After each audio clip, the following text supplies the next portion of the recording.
Telangana rising global summit కోసం జరుగుతున్న ఏర్పాట్లు తుది దశకు చేరుకున్నాయి. తెలంగాణ సర్కార్ అత్యంత ప్రతిష్టాత్మకంగా భావిస్తున్న గ్లోబల్ సమ్మిట్ ను 6 ఖండాల్లోని 44 దేశాల నుంచి ప్రతినిధులు హాజరు కాబోతున్నారు. రేపు మధ్యాహ్నం 1:30 భారత్ ఫ్యూచర్ సిటీలో governor Jishnu Dev Varma global summit ని ప్రారంభిస్తారు. ఈ సమ్మిట్ తో ₹1,00,000 కోట్ల పెట్టుబడులు తెలంగాణకు వస్తాయని కాంగ్రెస్ ప్రభుత్వం అంచనా వేస్తోంది. ఇప్పటికే 4,800 మంది ప్రముఖులకు ఆహ్వానం పంపింది. దేశ విదేశాల నుంచి దాదాపు 2,000 మంది అతిథులు హాజరవుతారని అంచనా. సమ్మిట్ సందర్భంగా తెలంగాణ సంస్కృతికి సంబంధించిన చిహ్నాలతో భారీ ఫ్లెక్సీలు, స్క్రీన్స్ ఏర్పాటు చేస్తున్నారు.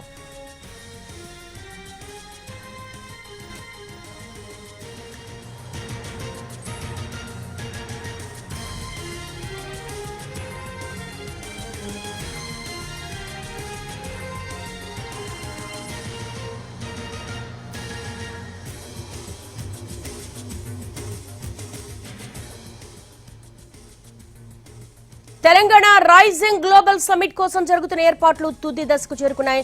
దీనికి సంబంధించి సమ్మిట్ జరిగేటువంటి స్పాట్ నుంచి మా ప్రతినిధి చారీని అడిగి మరిన్ని వివరాలు తెలుసుకుందాం.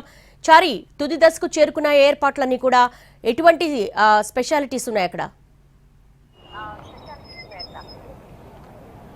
రైట్, గ్లోబల్ సమ్మిట్కి తెలంగాణ ప్రభుత్వం ఇప్పటికే ఏర్పాట్లన్నీ కూడా పూర్తి చేస్తుంది. మరికొన్ని గంటల్లోనే ఈ పనులన్నీ కూడా పూర్తయ్యేటువంటి అవకాశం ఉంది. ప్రస్తుతం మనం గ్లోబల్ సమ్మిట్కి సంబంధించినటువంటి ఏర్పాట్లు ఉదయం నుంచి చూస్తున్నాం.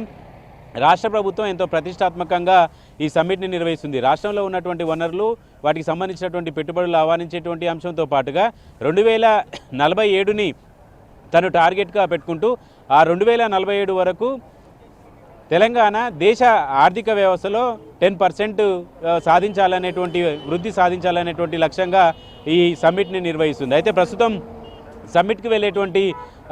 సమ్మిట్కు వెళ్ళేటువంటి మార్గం ఇది. మనం చూస్తున్నాం తుక్కుగూడ నుంచి శ్రీశైలం హైవే మనం చూసినటువంటి ప్రాంతం శ్రీశైలంకి వెళ్ళేటువంటి హైవే.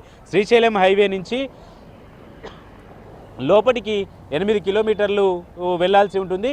ఇది గ్లోబల్ సమ్మిట్కి వెళ్ళేటువంటి ముఖద్వారం. ఈ గ్లోబల్ సమ్మిట్కి వెళ్ళేటువంటి ముఖద్వారం దగ్గర ఇప్పుడే అన్ని ఏర్పాట్లన్నీ కూడా చేస్తున్నారు. గ్లోబల్ సమ్మిట్ లోపల ఇప్పటికీ పూర్తి స్థాయిలో ఏర్పాట్లన్నీ కూడా ముగిశాయి. ఇటు నుంచే పూర్తి స్థాయిలో వెళ్ళేటువంటి వాళ్ళందరినీ కూడా తనిఖీ చేసి లోపలికి పంపిస్తారు. పూర్తి స్థాయిలో వివిధ దేశాలకు సంబంధించినటువంటి వివిధ రంగాల్లో ఉన్నటువంటి నిపుణులందరినీ కూడా ఇక్కడికి ఆహ్వానిస్తున్నటువంటి నేపథ్యంలో ప్రభుత్వం కూడా భారీ ఏర్పాట్లను చేస్తుంది. అలాగే వచ్చినటువంటి ఏ ఒక్క అతిథి కూడా ఇబ్బంది కలగకుండా ఏర్పాట్లన్నింటినీ చూస్తుంది. అటు పోలీసు యంత్రాంగం కూడా భారీ బందోబస్తును ఏర్పాటు చేస్తుంది. సమ్మిట్ జరిగేటువంటి ప్రాంతానికి సుమారు 3-4 కిలోమీటర్ల దూరంలోనే వెహికల్స్ పార్కింగ్ను ఏర్పాటు చేయాలని నిర్ణయించుకున్నారు. అక్కడి నుంచి ఆర్టీసీ ఉచితంగా ఎలక్ట్రిక్ వాహనాలని, ఎలక్ట్రిక్ బస్సులను కూడా ఏర్పాటు చేస్తుంది. వీటితో పాటుగా తెలంగాణ ప్రభుత్వం సమ్మిట్ నిర్వహణకు సంబంధించినటువంటి విషయాన్ని కనుక చూస్తే రేపు 1 గంటకు సీఎం రేవంత్ రెడ్డి 4th సిటీలో ఉన్నటువంటి గ్లోబల్ సమ్మిట్ నిర్వహించేటువంటి వేదిక దగ్గరికి చేరుకుంటారు. 2 గంటలకి గవర్నర్ ఈ కార్యక్రమాలని ప్రారంభిస్తారు. 2:30కు సీఎం రేవంత్ రెడ్డి మాట్లాడతారు. 3 గంటలకి ఈ సమ్మిట్కు వచ్చేటువంటి వివిధ రంగాలకు సంబంధించినటువంటి నిపుణులు వీళ్ళందరితో కూడా ఈ రౌండ్ టేబుల్ సమావేశాలు ఉంటాయి. మొత్తం 4 సంబంధించినటువంటి అంశాలు, 4 హాల్స్ను, అలాగే వివిధ రంగాలకు సంబంధించినటువంటి నిపుణులందరితో కూడా రౌండ్ టేబుల్ సమావేశాన్ని నిర్వహిస్తారు. ఆ సమావేశంలో తెలంగాణలో ప్రస్తుతం ఉన్నటువంటి పరిస్థితి, 2047 లోపు ఏ రంగాలని ప్రభుత్వం ఎంకరేజ్ చేయాలి, ఏ రంగాలని ఎంకరేజ్ చేస్తే తెలంగాణ సంపద వృద్ధిలోకి వస్తుంది, అలాగే ఏ రంగాలను ఎంటర్టైన్ చేయడం వల్ల తెలంగాణ ఆదాయం వికసిత్ భారత్ లక్ష్యంగా పెట్టుకున్నటువంటి కేంద్ర ప్రభుత్వం పెట్టుకున్నటువంటి లక్ష్యంలో 10% సాధిస్తుంది అనేటువంటి అంశాలన్నిటికీ సంబంధించి ఒక క్లారిటీ అభిప్రాయాలు వచ్చిన తర్వాత విజన్ డాక్యుమెంట్ని ఎల్లుండి సాయంత్రం 5 గంటల ప్రాంతంలో సీఎం రేవంత్ రెడ్డి ఇదే వేదిక మీద నుంచి ఆవిష్కరించబోతున్నారు. అయితే ఈ సమ్మిట్కి వచ్చేటువంటి వివిధ రంగాలకు సంబంధించినటువంటి వాళ్ళు, అలాగే పెద్ద కంపెనీలకు సంబంధించినటువంటి వాళ్ళంతా కూడా వచ్చేటువంటి అవకాశం ఉంది. సినిమా ప్రముఖులు కూడా వస్తున్నటువంటి నేపథ్యంలో ఇప్పుడు ఏదైతే సమ్మిట్ నిర్వహిస్తున్నారో ఆ పరిసర ప్రాంతాల్లో ప్రభుత్వ భూములు భారీ ఎత్తున ఇండస్ట్రీస్ డిపార్ట్మెంట్కి సంబంధించిన ఉన్నటువంటి నేపథ్యంలో అక్కడ పూర్తి స్థాయిలో పరిశ్రమలను ఏర్పాటు చేసేటువంటి కార్యాచరణ కూడా ప్రభుత్వం తీసుకుంటుంది కాబట్టి పరిశ్రమల ఏర్పాటు చేసేందుకు ముందుకు వచ్చేటువంటి కంపెనీలతో కూడా ఎంఓయూ చేసుకునేటువంటి అవకాశం ఉంది. అయితే గ్లోబల్ సమ్మిట్కి సంబంధించినటువంటి విజన్ డాక్యుమెంట్ ఆవిష్కరణకు సంబంధించినటువంటి అంశాలన్నింటి మీద కూడా కొద్దిసేపటి క్రితమే సీఎం రేవంత్ రెడ్డి, ఉన్నతాధికారులు, అలాగే డిప్యూటీ సీఎం బట్టి విక్రమార్క, మంత్రి శ్రీధరబాబుతో సమీక్షా సమావేశాన్ని నిర్వహించారు. మొత్తానికి సీఎం రేవంత్ రెడ్డి ఆశిస్తున్నట్టుగా 2047 లోపు తెలంగాణ వృద్ధి రేటు భారతదేశం టార్గెట్గా పెట్టుకున్నటువంటి దాంట్లో 10% సాధించాలనేటువంటి ఆలోచనతో ఈ గ్లోబల్ సమ్మిట్ని ఏర్పాటు చేస్తున్నారు.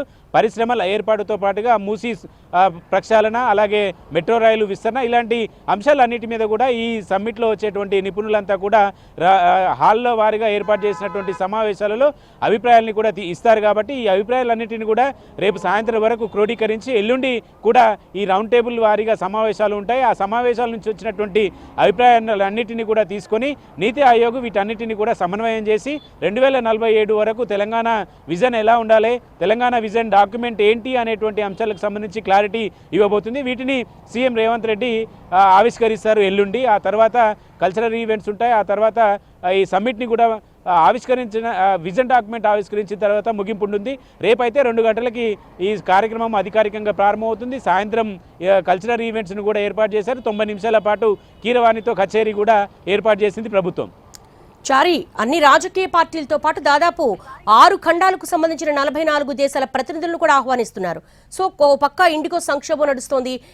ఆ దిశగా ఎటువంటి ప్రిపరేషన్స్ జరుగుతున్నాయి? అయితే గతంలో రాష్ట్ర ప్రభుత్వం వివిధ దేశాల్లో ఉన్నటువంటి కంపెనీలు వీటన్నిటితో కూడా ఎంఓయూ కుదుర్చుకుంది. అక్కడ ఎంఓయూ తీసుకున్నటువంటి కంపెనీలు ఆ దేశాలకు సంబంధించినటువంటి మిగిలిన కంపెనీలన్నిటిని కూడా తెలంగాణ ప్రభుత్వం ఆహ్వానించింది. ఇప్పటికే 60 దేశాలకు సంబంధించినటువంటి ప్రజాప్రతినిధులను కూడా ఆహ్వానించింది.